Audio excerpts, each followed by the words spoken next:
Hello everyone, main event mic'd. We're back here again. Last video we talked about a company review for WWE, but now we're gonna do a company review for AEW. AEW have had a year which you could arguably say maybe a better year compared to other years. There's a lot of moments that did happen, but in this video we're primarily clearly going through the AEW videos and just the AEW as a whole year. So yeah, just to start off, Billy, how you doing? Yeah, all good, all good. That WWE review was a long and controversial one in our I'll group say, chat. okay, yeah, maybe. Well, I don't really say controversial, but just I'll just say just being honest. To be fair, I think there's a lot of things that we gave praise for, a lot of things that we didn't give praise for because I think it was justified. But I think it was a fair video, and we'll do the same thing here with AEW. Just to kind of give a quick overview of AEW, AEW they've had a very interesting year. I mean, we started off with the Revolution pay per view in March. We did, of course, have some events like in February. They went to Australia. We saw the likes of Kenny Omega versus Kenny Omega and Will Ospreay versus Konosuke Takeshita and Cal Fletcher. Tony Storm winning back her AEW Women's World Championship against Mariah May in her hometown. Then, like I said, we had Revolution, which we had a lot of great matches. If it was the Hollywood ending match between Tony Storm and Mariah May, Will Ospreay, Cal Fletcher inside a steel cage, and Kenny Omega versus Konosuke Takeshita. In the year Kenny Omega was making his return to wrestling after suffering diverticulitis.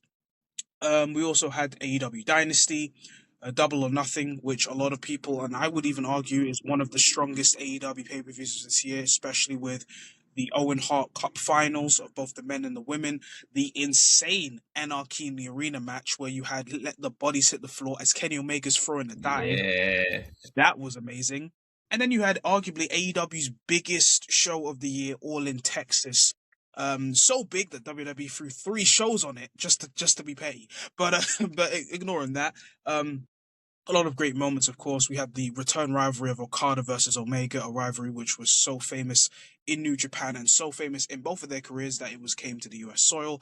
We finally saw the AEW World Title for the first time since October hmm. 2024 to now, after Hangman finally completed his story in an ending which and a match which I think was done perfectly well to kind of tie up the AEW story of Hangman Adam Page and solidify him as technically the main character of AEW. We had Forbidden Door in the O2 Arena, which is of course the pay per view where AEW and New Japan Pro Wrestling always collaborate in terms of their shows.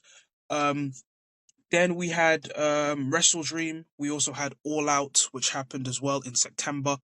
And then we had Full Gear, which surprisingly Samoa Joe won the AEW World Title, something I didn't expect. Samoa Joe as a world champion, I don't mind that, especially with the charisma he brings as well.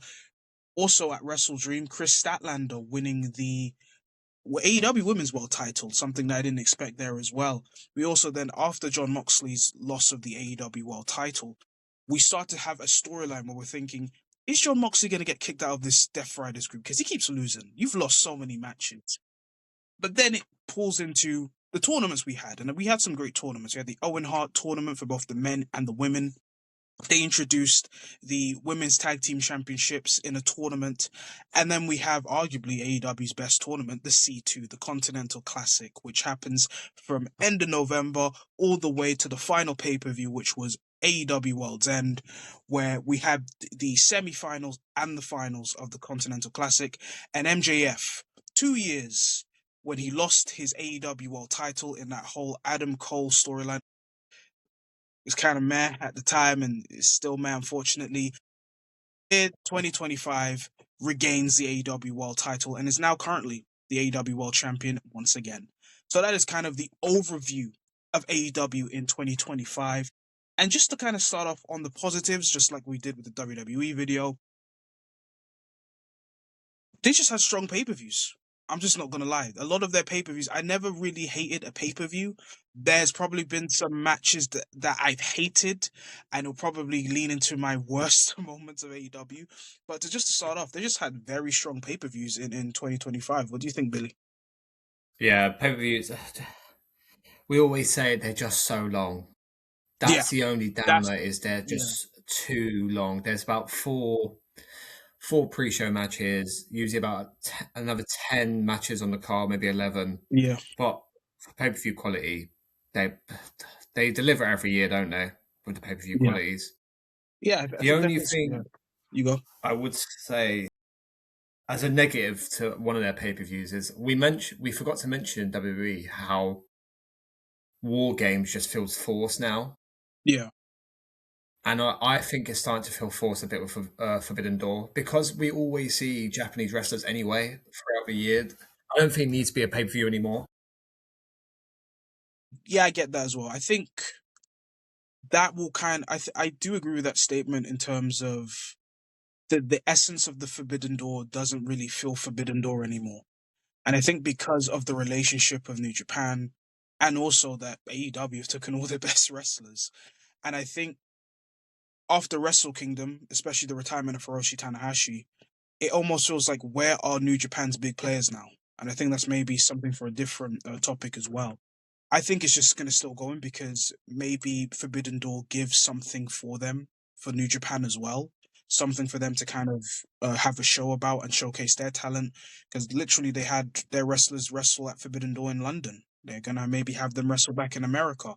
They had Wrestle Dynasty last year, where it was not just AEW, it was Ring of Honor, all these other companies like CMLL and everyone that is connected to also have those shows as well. So there's a partnership. It's a very heavy relationship from the AEW side because look at the wrestlers they've taken over the last few years and other things. But I kind of get that point, unless they like change the concept, which I don't think they will anyway. But that's just I kind of see that point though. Yeah, but the pay per views from AEW this year were just exceptional. Like they always are every year. They're Yeah, just a bit shorter. They could just be a bit yeah. shorter. I think the last pay per view, World's End, didn't feel like it didn't feel like matches. The problem with AEW pay per views, and just to kind of quickly go to maybe one thing I thought was a drawback. There's certain matches where it's like they didn't. This match didn't need to be 20 minutes. You could have shortened this by like 5 or 7 matches. And I think with World's End, it didn't have that feeling for all the matches. In my opinion, it actually felt like a show where it was more tightly packed in, despite the length. And I hope that Tony Khan takes that not as something to kind of brush aside, because weirdly enough, like Triple H and Tony Khan can have something in common where they will brush off some of the things. They'll brush off the questions that might be tough. Because I think I saw something where I believe someone asked Tony Khan about Chris Jericho. He's like, What is the status Yeah, of Chris Jericho? Oh, I love Chris Jericho. Chris yeah, Jericho, I would love to have him here. And he doesn't give the answer like a genuine answer, maybe because of yeah, certain things. But I think the length of the shows. I understand you want to put so many people on the card and have a great show and give the quality, because I believe he said that in the Eric Hawani interview where he's giving so much to those fans who paid tickets that he wants to give them yeah, everything, which is fine. But I think it could also be reflective on the shows, because I think the last yeah. two I shows, agree. Full Gear and World's End, the women had to fight to get the crowds back. Like Chris Statlander had to fight in both of her matches to get the crowd back into the match as well, into their matches. But yeah, I think apart from the length of the shows, there have been some great pay per views to stand out. If it's Double or Nothing, if it's All In Texas, even All Out, and even um Revolution besides the main event. But we'll get into that later. But yeah, and also there's been some, just to talk about another positive, I think there's been some standout character moments and even feuds that I think that have ended perfectly, like Tony Storm versus Mariah May. I think that has probably been one of AEW's best rivalries, I think. Do you think as well? I think not just one of AEW's best rivalries. I think it's one of the best women's rivalries we've ever seen. Like it's up there, easily top 5 for me in terms of any company. Like you think about Trish and Lita, Becky and Charlotte. I'd easily have Mariah May and Tony Storm into Yeah, the top 3. I agree. I think, sure, with where Mariah May slash Blake Monroe's going, especially in WWE, I think it was the testament of how AEW is able to bring this person in mold them with Tony Storm, make a story where she's technically the protege, and over a long-term feud, you see her slowly. It was kind of a subtle thing of seeing like the small things that Mariah May was doing, and then you see the betrayal, great betrayal after she wins the Owen Hart tournament back in 2024, has the match with Tony Storm. We don't see Tony Storm for a while because she's doing her things in Japan and other countries, and then she comes back, does the whole "oh, I have amnesia, I'm the classic Tony Storm," does the reveal that she's actually been playing the whole time, and then we have the match at in Australia, which was good. But I think the Hollywood ending was probably the perfect match you could do to kind of wrap everything in a bow. And maybe one of my favorite matches, it's definitely up there as one of my favorite matches this year, and just a perfect ending. It That is how it was, from that last shot of you seeing Tony and Mariah on the floor as it says Hollywood ending, and you pan to the top where it says the end. And I think this is proof that AEW can tell stories. I think that's kind of what the false narrative is on AEW, is like they don't tell stories. They do. They do tell stories. Yeah, It's just yeah. I But agree. just for you to continue to go on. I think it's even better she left as well right after that. Like that was the perfect ending for a feud and Mariah May's time in AEW. Yeah, yeah. And her leaving is understandable. I mean, if you and because of course going to WWE is a big thing as well for her and her career. And you could argue that she's pretty much done everything that she needed to do in AEW. Sure, AEW have molded a talent that can probably be a big time wrestler in WWE. But I think for the rivalry of Tony Storm and Ryan May, it's definitely going to be something that's going to be remembered, not just only in AEW, but I think for all women's feuds in general. Yeah, yeah, I agree. I agree. Yeah. Another thing is Hangman Adam Page. This guy really is the main character when you think about it, and just to see what, because even in that Owen Hart final between Hangman and Will Ospreay, it could have went either way, and I think that's what made that final very interesting. It could have been Hangman, it could have been Will, and there was even reports that both of the guys were like, "No, you win, no, you win, no, you win, no, you win." But I think from what we saw long term, it was best for Hangman, and it all comes from the Swerve feud. It all comes from him just literally going from seeing what he did to Christopher Daniels earlier this year and retiring him, and then going into this redemption arc of saying, I want to retrieve that championship back from the Death Riders. And everything from that, even the promos he was doing with Swerve Strickland as well. There was that one promo where they were both talking about, like, we know we're not going to like each other, but we're going to come to our ease. And we saw it all in Texas with all the moments happening. If it was Brian Danielson coming out, and if it was even Swerve handing him the chain that was even used in their match, Yeah, to help it be the one to help Hangman win the belt, and to get that moment where he unlocks the belt, unlocks the suitcase, reveals the championship, and it's something where it was done really, really well in terms of his redemption arc. But yeah, yeah, yeah. I agree. 1,000,000%. Hangman and Swerve is the best rivalry in AEW's history, I reckon. And just yeah, to build on it, and we criticised at the start of the year, fairly so, Moxley's title reign because it just felt yeah, underwhelming. mhm. It felt like oh another pay per view where he's not lost it. But to be fair to AEW, the finale was worth the wait. Yeah, it was, and I think this will go into the next point. I just want to shout out the standout performers of this year, and I actually want to first shout out with John Moxley, because he had a year where I was like, what are we doing with the Death Riders, bro? Like, what are we doing with them? But I think with how annoying the Death Riders are, because the Death Riders give me like House of Torture at times with New Japan, where it can be jarring. I do think the one positive to come out of the Death Riders that has come out of nowhere is Marina Shafir. She just suits that group so well, which I'm fine with. You have Claudio who's there. You have Willie Uta who's there. You have Gabe Kidd occasionally. You have Pac then, all this. But I think Marina kind of actually really stands out from that group, just as like that enforcer, where it's not like China, but it's like a different version where it suits that group. But since, of course, him losing the championship and him having these losses to not only Darby Allin, Kyle O'Reilly, and other people, and then to kind of turn it on its head and make it like a redemption arc for him is intriguing. I don't know what you could do after that because you've kind of made the Death Riders baby faces now because he's technically a face now. But I think just for what he's done in 2025, he's definitely stood out. He's had some stinkers, but I think over the time he's actually pulled out to be not just be a player for AEW, but like an MVP player, and he's always been that ever since coming to AEW. Yeah, I agree. I agree. 1,000,000%. Yeah. I also want to shout out Mercedes Moné this year. I know a lot of people criticize the belt collector gimmick. I didn't have a problem with it as much. Are there belts that you don't know? Yes, but I feel like the hate and the more aggressive hate just came out of nowhere because it's like I think she's still great in the ring.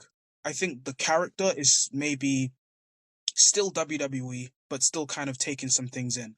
But I think in ring, she's still great. I think what she's done even outside of AEW has been great in terms of doing this belt collector gimmick because we praised it when Kenny, Ethan Austin Aries, and other wrestlers do it. But then it's when Mercedes does it, it's a problem. I maybe get with, let's say, the character aspects of it, but it fits because she's a heel and she's winning all these matches. And it's not because she's burying these companies. These companies want to hire Mercedes Moné. And I'll give a shout out to the matches she's had. If it's the match with Athena at Spring Breakthrough, the match with Tony Storm at All In, her matches with Chris Statlander as well. She's had great matches this year to showcase that she's still a great wrestler as well. So I think that's the one thing that she's done as well. Also, a shout out to Tony Storm. I think Tony Storm has been great as well. Like I said, I mentioned the Mariah May feud, and I think she's also had a pretty good title reign as well, defending the belt multiple times, having feuds as well. That's also helped as well. Um, Maybe my wrestler of the year, Konosuke Takeshita. Yes. I, Yes. I have to shout Konosuke Takeshita. Both Not our just wrestlers of the year. Yeah, I have to shout Konosuke Takeshita. For me, this guy's work rate has been insane. And sure, he's not developed more on the mic, but he's more just an in-ring guy. But this Yeah. guy has been on point in AEW, New Japan, um, DDT as well when he goes there as well, and he's already started it this year at Wrestle Kingdom with Yota Tsuji. So just a shout out to him as well, and also a shout out to Will Ospreay as well. He had 8 months in AEW, and then of course he had to dip for because of his injury. But I just wanted to, of course, shout out him as well. Also, shout out the Blood and Guts match in this year as well, especially the women, because Yeah. they pulled everything for their first ever Blood and Guts match, and they threw everything on there as well. I can't remember everyone who was in that match, but shout out to them as well. But have you got anything else that you would like to add in terms of positives or anything that you'd like to say about AEW in 2025? I do have a few shout outs. Bandido, Yes. him coming together with Brody King, Oh yeah. and I felt saving the tag division because the Yeah. tag division was going in a weird way where Yeah. with the Hurt Syndicate there was just nothing going on Challenges. really. Yeah. Yeah. It was just aura and that's Well, it. yeah, but Brodido, especially his match with Takeshita And over WrestleMania weekend. yeah. Another shout out to Mark Briscoe. Yeah. Mark Yeah. Briscoe winning the TNT title. I think he's had a Mhm. good year. I think Same. he's I had a think so really too. good Yeah. year. I think so as well. And that moment winning the TNT title was good. His feud with MJF over the summer was really good, That especially was good. when. Um, who else have I got on the shout out? The I'm gonna shout out the Owen Hart Cup, both for men and women. I think it's been the best one yet. I would. Yeah. I would. Yeah. There's been some great matches in those as well. There's been some phenomenal matches in that. Hello? Yeah. Can you hear me? I think I'm just reconnecting. Had some technical difficulties. Hello? Gonna check.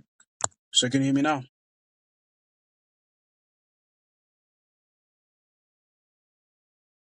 Checking.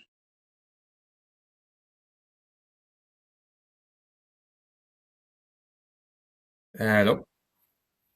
So can you hear me? Hello? Yeah, you're back. You're back. Okay. Apologies for the technical difficulties, but But yeah, now you forgot what we were talking about.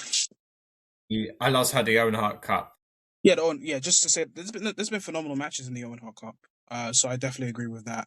Um, yeah, I really I really enjoyed the Owen Hart Cup, and it's also the Continental Classics as well. I think the tournaments have been pretty good this year. So yeah. Yeah, and my last shout out is I don't know how they made this work, and in 2025 they actually had a bit of a comeback here. The Young Bucks. They've been great. They've been actually great this year. I think Yeah. ever since they lost their AVP status, and then they did the broke Bucks gimmick. It's been great, and I actually appreciate the Young Bucks for actually like they don't mind making fun at each other just for the sake of them as characters, and they've had a phenomenal year. And I don't care what people say. I think they're arguably one of the best tag teams of all time. I genuinely Yes, think. I agree. 1,000,000%. I wasn't so sure with them turning back to baby faces, but the couple of matches they've had so far, I don't mind it. Yeah. Them, I don't So mind it shout out either. to Young Bucks. Yeah. And yeah, that's all my positives. Yeah, so as you can tell, we did enjoy AEW. AEW had some positives this year that I really enjoyed. This year, definitely a year where it's been a bit more of an upscale compared to other years. But it's definitely there are some criticisms that we do have of AEW, and I think as a company that they can potentially improve upon. I think, of course, the biggest one is it's something that you could argue that's maybe out of their control, but it's something that they can maybe manage. As you've probably seen, TV ratings and also audience challenges this year, you see that they've had probably their lowest ratings this year, and also attendance as well in terms of a weekly basis. As in the beginning, we saw AEW in 2019, they would fill arenas that was up to, let's say, 10,000. Now we don't really get that anymore because previously Tony would do stadiums where he'll do those big stadiums, but you could see that it's not filling. So he's now doing small arenas and other things, which you could say helps in terms of keeping the atmosphere. But compared to where they were back in, let's say, 2019 prime AEW years, it's just not the same. It is definitely a challenge for what AEW can do to kind of get those crowds back. It's really up to them. I don't have the answers. It's up for Tony to find ways to kind of increase that and maybe get AEW back to that position. Sure, there's weaknesses in them because where they are as a company is potentially niche because they're the second biggest organization. They probably don't have the resources and the long term blueprint or brand that WWE have. But it's really just for them to kind of find ways to kind of challenge that. I think one of their ways is, in my opinion, just improve your marketing. Yeah, I think I agree. that's just one of the things I think they just need to improve upon. So yeah, I would say maybe that's one of their biggest negatives overall as a company.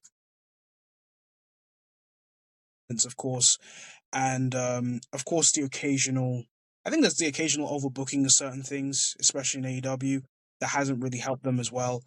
Um, we talked about it earlier, the pay-per-views being too long, despite the quality of the pay-per-view. And another thing, of course, is like the necessary need to add belts. I think look, the AEW National Championship, I don't mind it, but at the exact same time, why do we need another mid card belt?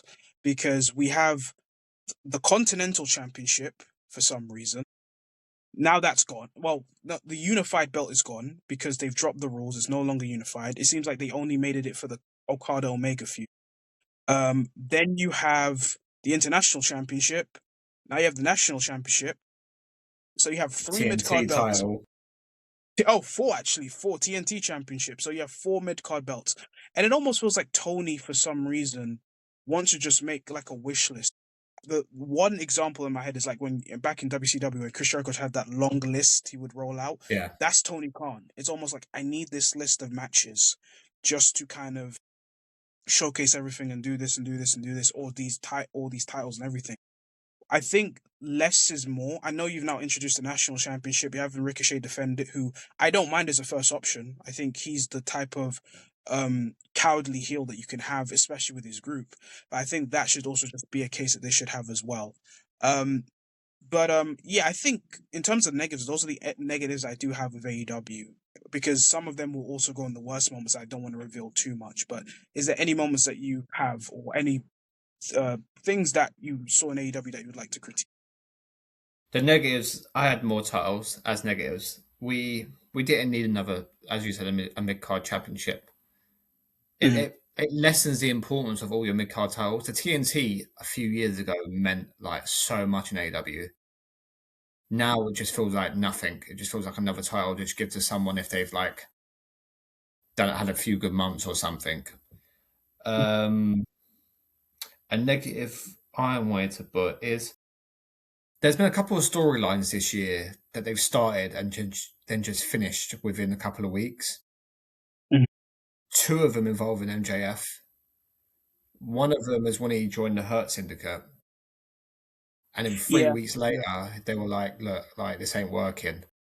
yeah, And then one of them was Jeff Jarrett, the last Outlaw storyline. yeah. They That they is, dropped that. it disappeared straight after. Like, Yeah, and to be fair to MJF, he did have a good end to the year and a good feud with yeah, Mark Briscoe. yeah, But yeah, and then I touched on it earlier. Forbidden Door concept, I think, is a bit of a negative now in terms of I don't feel anything anymore. I don't feel like they're stepping through a Forbidden Door mhm, because Ishii will turn up on Friday on Collision. yeah. It don't feel the same anymore. Or Gabe Kidd will randomly team with the Death Riders. Exactly. It don't feel like a Forbidden Door. It feels like yeah. And maybe they can do a bit more with Collision in terms of maybe marketing because a lot of things are on Dynamite, but Collision Yeah, just feels like a show where it's just nothing anymore. Like it's not worth watching at times unless it's like there's a tournament on there or yeah. something of importance. I think Collision. There's times where a lot of good things on AEW's comes through Collision. Just to go back to when I mentioned the Tony Storm when she revealed herself, that Yes, happened that on is one. Collision. Yeah, yeah, Then you may have a Continental Classic match on Collision, or you might have a great match on Collision. Like, I think maybe the marketing of AEW in terms of, let's say, a Collision, because that show was originally made when CM Punk was just CM around as a Punk. show to Yep. it was made as a CM Punk show where CM Punk was there, and the only people that wanted to work there is like the people CM Punk people. But Yeah, now that's no longer there. It just feels like you made that show just for Punk, and now Punk's gone, but it's just there. Sure, there's good matches and things happen there, but you're seeing the TV ratings of Collision, and they're not that strong. So much so that Tony keeps saying that the TV ratings are great. And this is one thing I will say: the people that ask him these questions about the TV ratings, they don't really just like be blunt about it. They're like, "How's the TV ratings for AEW? Oh, the ratings are great. They're yeah, amazing." But they're not. And it's not like I care too much for ratings, but it's like, come on, we know the ratings are just not as strong as they were when they originally started in 2019. yeah. Does that take away from the quality? Does that make the show unwatchable? No, it's just something that you as a company just needs to improve upon. But it's tough for them now because they're a very like the audience that they have are not going to care to everything WWE. And if they try to be like WWE, then you're trying to be like TNA 2010. And look what happened then. So it's kind of like, I won't say a lose-lose, but it's like a situation where unless they find something to kind of push them through, maybe it's the marketing, maybe it's a storyline that can become popular. Maybe they need to even utilize celebrities, but they are utilizing celebrities with that big boom guy, but they always put him on the pre-show. So it's something for them as a company that they need to do. I think their pay-per-view buy rates, they still do good numbers in a year where pay-per-view buy rates are not looked upon. We're seeing, like, for example, WWE going to Netflix, UFC going to Paramount, boxing going to Netflix. So you're actually low key seeing the death of pay per view in a way for certain things. And of course, you got that looming thing of the whole Netflix and Warner Brothers partnership where that's going to come in a few years. But I think for AEW, they just need to focus on channeling down some of the negatives, which could be the TV ratings, which they got to try and focus on. Um, of course, they've got some deals that they have as well, and keeping, of course, this Warner Brothers deal, but also just the qualms of the pay per views being too long, overbooking or the dropping of storylines, because you probably shouldn't have done this before. Like, no offense to Jeff Jarrett, you probably shouldn't have gone to the title chase, but that's just what I have to say. But what do you think, Ben? Yeah, I agree. It's just the marketing of AEW. It's not there. Like sometimes I don't even like WWE. To be fair to them, forces something down their throats. Like if they But want it's you to know effective. something, they're yeah They'll let exactly. They're going to tell you 100 times a week. Look, this has happened. This happened. This happened. AEW is like, oh, 6-man tag this week, sort of thing. I do feel like their marketing is a bit behind. This is a year of AEW where it has been a positive one. So maybe hopefully yeah. they can build on it this year and start getting back to how they was in previous years. Yeah. I mean, for example, this year they'll be going back to Wembley Stadium, and that'll be interesting to see what that happens. They did All in Texas, which did a good number. Sure, it didn't do like the crazy WWE number like Survivor Series did, but it shows you that people still have an interest to watch AEW if they provide the numbers for and the stadium to do so. People will go to these shows. If, for example, they have a really good to great relationship here in London with the All In shows that they do, or when they did Forbidden Door in the O2, Yeah. we will go to a show. So it's just about keeping those relationships. And also another thing to add on is their relationship with CMLL. It's been a great relationship. That should now I'm even thinking about the best moments because it happened on AEW television. Honorable mention: seeing Mystico come out in Mexico. Yeah. You know how like that entrance alone was amazing, and I think their partnership with Mexico. I know WWE's doing with AAA and CMLL. They don't do well with each other, but Yeah. that partnership has actually been really good, and I like when they go to Mexico. And I don't know if it's contributed, but looking how good CML has looked last year, they've had a great year as well. So that's something, of course, that you want to add as well. So that's something I would also add as well. And the feud with MJF was good. Did you hear? So apparently Tanahashi wanted Nakamura as his last opponent, Yeah, but New Japan Pro Wrestling couldn't do the deal because of their relationship with CMLL and WWE's yeah, relationship yeah, with AAA. yeah, yeah. I can see that. I can see that being a reason because now that WWE is in a partner is that owns AAA, and New Japan have a relationship with CMLL, and CMLL and AAA, they don't work well. They just don't work well. Like as soon as you go to that side, it's over. So I can see that being a reason. It was unfortunate for him not to be there, but what can you do if that was the reason? So yeah, but I believe I think that should be it in terms of what we thought of.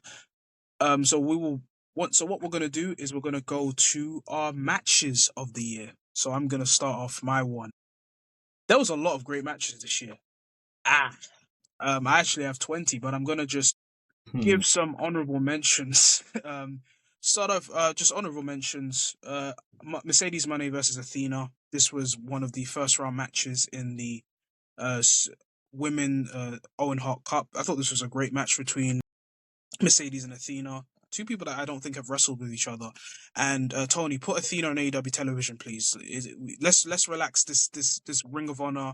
I know she's been champion for bare long. Are you doing this so that she can overtake Roman Reigns? Please, let's end this. Let's put it on TV. Shout out to Okada, Takeshita, and Masuke Dorada. That 3-way in All Out. Dorada had an incredible performance. I thought that was an exceptional match. Another shout out I want to give to is I want to shout out I'll shout out Hangman Adam Page versus John Moxley at All In Texas for the world title. I thought that was a great match too. Possibly my favorite match of the Continental Classic, the C2, Kyle O'Reilly, no, Kyle Fletcher versus Speedball Mike Bailey. I Yes. knew this was going to be a great match, but my God, these two had a phenomenal match. Speedball's has had a good breakout year. I know he's been involved in the team with Kevin Knight, but these are the matches where Speedball can dive in and have great matches with, and I thought this was a phenomenal match as well. Um, and just missing out on the list, just missing out was Tony Storm versus Mercedes Moné at All in Texas. It would be my top 10 AEW matches, but I just want to give that shout out. And the match that just misses it, just as like on number 6, is Kenny Omega and Konosuke Takeshita at AEW Revolution. This is just as Kenny Omega just made his return to wrestling through Wrestle Dynasty. Had a great match where Konosuke Takeshita was focusing on the liver of Kenny Omega, or the stomach, because of diverticulitis. It was just a great match, which was from a great show. So those are my honorable mentions. There's a lot of matches, but I just wanted to focus on that. Starting on number 5. Number 5, I have Swerve Strickland and Will Ospreay versus the Young Bucks. This was tag team insanity. Say what you want to say about no selling or whatnot. The sequence they had there was amazing. And the crowd reacted the way they reacted because it was perfect. The Young Bucks are reminding you that they're still one of the best tag teams in the world. And you saw it early on by just their chemistry as a team. And it was Swerve and Will just trying to keep up with both of them. And it was just a phenomenal match. Really was one of the highlights of All in Texas for me. So that is on my number 5. Number 4, I have Will Ospreay is going to be here. Again, Will Ospreay versus Cal Fletcher in a steel cage at AEW Revolution. This was a rivalry that really helped shoot up Cal Fletcher. How did I not mention the breakout year that Cal Fletcher's had in 2024? Yes, I agree. I completely forgot about that. He's been phenomenal, and this steel cage match is one of them. This was just a great, violent steel cage match that that spot that Will and Cal Fletcher did at the top of the cage all the way down. My God. And even the final spot where Cal Fletcher's literally swearing at Will Ospreay while Will Ospreay is about to hit him with the hidden blade. This was just a phenomenal use of a steel cage match. And I do like how AEW utilizes steel cages. They don't do the whole, if you escape, it's pinfall or submission. And this was one of the best steel cage matches out of there. So that's at number 4. At number 3, I have Toni Storm versus Mariah May in the Hollywood ending match at AEW Revolution. This wasn't as long. It was just 15 minutes of pure violence between two people who have told a great story between both of them. And yeah, this was just an incredible ending to their match, from the spots they were using, from everything, the blood or the match.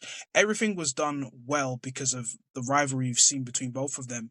And even that last shot of what I mentioned earlier, of seeing the Hollywood ending and then seeing the end, this was just a perfect way to end, arguably, one of the best women's feuds in all of wrestling. So Toni Storm, Mariah May is at number 3. At number 2, I have Hangman Adam Page versus Will Ospreay in the Owen Hart Cup final at Double or Nothing. I thought this was a great match. It started off slow, but then both of their styles just worked perfectly. You didn't know who was going to win. Was it going to be Will? Is it going to be Hangman Adam Page? But they just did a great job. This was a great match. Hangman getting the victory at the end, but this is just arguably one of AEW's strongest matches, and just barely missed number 1. It could have been number 1. But my number 1 is Will Ospreay versus Konosuke Takeshita. It was the first round of the Owen Hart Cup final at AEW Dynamite Spring Breakthrough during WrestleMania week. Will Ospreay and Takeshita, they just have amazing chemistry. Last year they had an incredible match at Revolution. I think it was Revolution or maybe the year before. But this one was even better than what they had. And this was just the first round match of the Owen Hart tournament. Like I said, Will Ospreay, even for the 8 months he's still having phenomenal matches. And Konosuke Takeshita, for me, has arguably been my wrestler of the year. And they had an incredible match here to start off the Owen Hart Cup tournament. So those are my AEW best matches of 2025. Billy, pass it over to you. So, my shout out, which would have made a list, but we decided to leave it out because we didn't know if it was AEW or Ring of Honor. Bandido versus Takeshita. Unbelievable match. Yeah, that match was good. Number 5, I've got. It wouldn't have been on here until the song choice, Anarchy in the Arena. The minute bodies hit, that was it. It turned it into a much different match. Number 4, Hollywood ending, Mariah May, Toni Storm. As you said, perfect way to end the feud. We have the same top 3, but I have it a bit different, I think. Oh, no, sorry, you had it 4th. Sorry. So I had number 3, Will Ospreay, Hangman Page. As you said, we didn't know how it was going to end. I actually thought Will Ospreay was going to win. So I was very surprised in the end when Hangman won. Number 2, steel cage match, Ospreay versus Fletcher. Once again, good way to end the feud. The entrance when Carl Fletcher's got his ears, Yeah, hands in his ears while that people are was sick. chanting Ospreay. Such Yeah, a good scene. Number 1, Will Ospreay versus Takeshita. Honestly, you can't get a better match than that this year. You just can't. yeah, Like, it was perfect from bell to bell. So yeah, they're my top 5. yeah. Those are our matches. Just to wrap up, we have our best and worst moments of AEW. I'm gonna start off with my worst moment or the worst moments of AEW. Let's start off with number 3, and that is the main event of AEW Dynasty, where we think that maybe Tony, maybe Swerve can win this belt back, but no, the lights go up. Then we see the Young Bucks, who we haven't seen, and I believe in time, I think since Wrestle Dream. They're about to hit the BT trigger, and then John Moxley wins the belt again. I think that at this time it was just consistent of just like this is the ending that you want to give after a lot of good wrestling, and yeah, that was just something I was just like, ugh. And Swerve just looks funny in that picture. If you see a picture of him just screaming, it just looks funny. There's a lot of funny images of Swerve Strickland this year, especially the one at All in Texas after when he's smiling when Hangman wins it. Yeah. But yeah. Um number two Number two, I'll just we've addressed it, but probably the low ratings. I was trying to think of other things, but I would say the low ratings of AEW, it isn't the greatest thing for them to have at this point because even though the show feels a lot better in terms of the pay-per-views, the storylines, and the wrestling, it's something that they just need to address. It's just really up to them to see how they can address it overall. But that is my number two. My number one is the ending of AEW Revolution. I think AEW Revolution could have been an all-time pay-per-view if for some reason John Moxley and Adam Copeland decided to main event the show. Why couldn't you give it to Tony Storm and Ryan May? Why they shouldn't have. When you had Kenny Omega versus Takeshita, Kyle Fletcher and Will Ospreay, Tony Storm, Mariah May, Hangman Adam Page and MJF, Ricochet and Swerve Strickland. This was a great pay per view. And then you have that ending where the crowd is completely dead, trying to have a normal title match. Then during the match, Christian comes out to cash in his briefcase. Oh, is Christian going to become world champ? Nope, he's just going to be the sacrificial lamb for John Yeah. Moxley because maybe Copeland doesn't want to get pinned. Chokes him out, and that's how Moxley escapes with the title. Yeah, I really hate that ending. I know Swerve came out to just challenge him after, but yeah, I hate that ending. I just hate it a lot. But yeah. So I'll just pass over to you for your worst moments of AEW this year. So my 3 worst are Moxley kidnapping the Rock and Roll Express. Oh my god. How stupid was that set? Like that whole thing just looked Oh my god. it just didn't look planned at all. Like it looked like they just thought of it all of it on the fly. That's my number 3. Number 2, Thunder Rosa when she come out with a steel chair to Megan Bain and Penelope Ford and they Oh just stood yeah. there. They just stood there. They just didn't move. I forgot. Yeah, that was bad. That was bad. They That was literally just stood there. and did nothing. I ain't seen Thunder Rosa since. Mm. Yeah. Uh, Oh. and number 1, I agree with you. That ending to Revolution. Yeah. And the worst thing about it, 2 weeks later, Adam Cope, whatever his damn name is, he done the job. He Yeah. he took the fall for Moxley. Why can you just do that Yeah. at the pay per view and just save Christian's whatever? Yeah, Money in the Bank, whatever it was. Like, yeah, it was a bad ending to a great pay per view. But yeah, them are worst 3 moments for sure. Yeah. So let's go on to the top 3 best moments of 2025 for AEW. I'm gonna start with my number 3.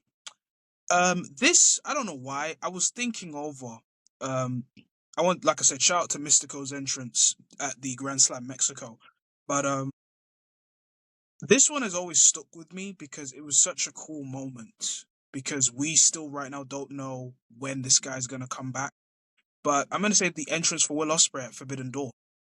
It's almost like we all knew that this was going to be Will Ospreay's last match for a while, but I just love the entrance, him coming out, the crowd chanting for him, and knowing that this is going to be his last match while going into a pretty serious injury that hopefully he can get full recovery for. I just really enjoyed that entrance. You could say dishonorable mention is them beating him up after because we just have to get our heat back, but that as well. Um, I tackled with the number one and number two a lot, but I think number two I'm gonna put Hollywood Ending. Just the match, the moment after.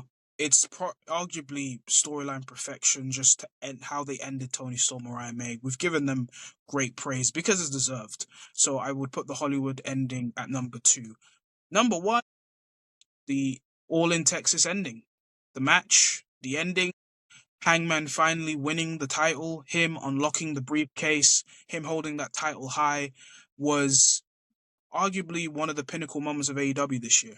And just to once again reconfirm Hangman Page as the main character of AEW. So those are my top three moments of AEW this year. Billy, what's your top three? So we have the same top three, but in different orders, but the exact Wow. same moments. So number three, I've got just Will Ospreay's entrances all year in general, especially in the pay per views. He had one with Carl Fletcher, the steel cage match, with the shot on top of the cage. He had the Assassin's Creed inspired one, I believe was All In. Yeah, I I think think he it had was All enough. In. Yeah. Yeah. And then the Forbidden Door one where the whole crowd just chanted his name. Like Yeah. the whole crowd.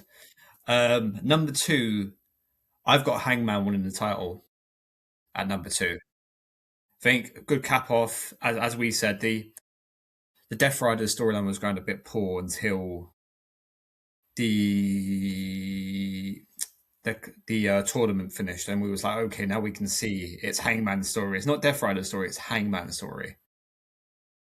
Number one is when Tony Storm said, "What makes you think I've forgotten?" Okay. As soon as she said that, I was like, "Oh, yep, yep. This is a chef's kiss. This is perfect." Yeah.